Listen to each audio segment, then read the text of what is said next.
Hello everyone watching, this is my Ark Extinction homage to my favorite childhood cartoon series, He-Man, in the form of Castle Grayskull inspired base.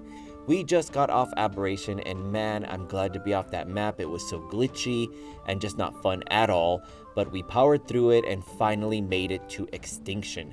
So just to be clear, this is more of a vague walkthrough of this build and not so much a fully fledged tutorial. So I did my best to take aerial shots and record the main parts that will allow you to showcase your build skills on any server with this model. When I originally built the first version of this on a public server on Fjordor, it was a smaller base, but it did draw a lot of attention. I had a bunch of weird hippies camping out in front of my base, and lots of players trying to figure out how I built it. To start out, this location was not easy to set up as it's right above a waterfall with protruding rocks and uneven floor, but eventually it came together. The hardest part is setting up the initial foundation for the upper face structure. In the end, this base is large enough to set up multiple levels, but I really enjoy high open ceilings for some reason, so my base is primarily 2 levels. As you can see, I have my setup here with my dinos I brought over from Ragnarok and Aberration in order to begin producing kibble so I can tame me some cool dinos. As you can see, I have a few gachas standing about for resource production, and that's about enough for the tour. Let's go check out the build. To start off, you'll see I have a lower section that extends past the front behemoth tech gate, and also above I have the same, as it will become the top of the jaw and base of the skull's face. The biggest challenge to this build is working with fence foundations, which if you haven't tried to build something complex before, be ready to hate life. These fence foundations have greatly contributed to my hair loss, so be prepared to be very patient and fight Ark to the death to try to lay them in specific angles. Oftentimes, in order to get the angle of the fence foundation just right, you'll have to move around a lot and or set up multiple branching fence foundations in order to get the angle snap point to be active. So I'm up at the top of the extended platform, which will have 2 horizontal fence foundations, and then I begin setting up an angle inward, which will become the start of the base of the nose and the skull's cheekbones. The 2 ceiling tiles I just placed are going to become the base of the skull's nose, but we need to continue setting up the base work, which will become the shape of the face. I've sped up the build phase to save some time, but I did my best to take aerial shots so you can use it as a reference.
Alright, so this is pretty much the finished base with the skull topped off, and I did make an upper level inside the skull with easy access to the inside of the socket so I can change out the artifacts as needed. I hope you enjoyed the video, and if you build this base or even a better version of it, please send me the link to your video so I can check it out. What do we have here? It's Castle Grayskull. And it's mine. Not so fast, Beastman. He-Man! You can pit He-Man against Beastman, playing for the power of Castle Grayskull. You have to put the castle together. Beastman's escaping. The throne, Dad. Dad, you saved the castle. Castle Grayskull from the Masters of the Universe collection. He-Man and Beastman, each sold separately from Mattel.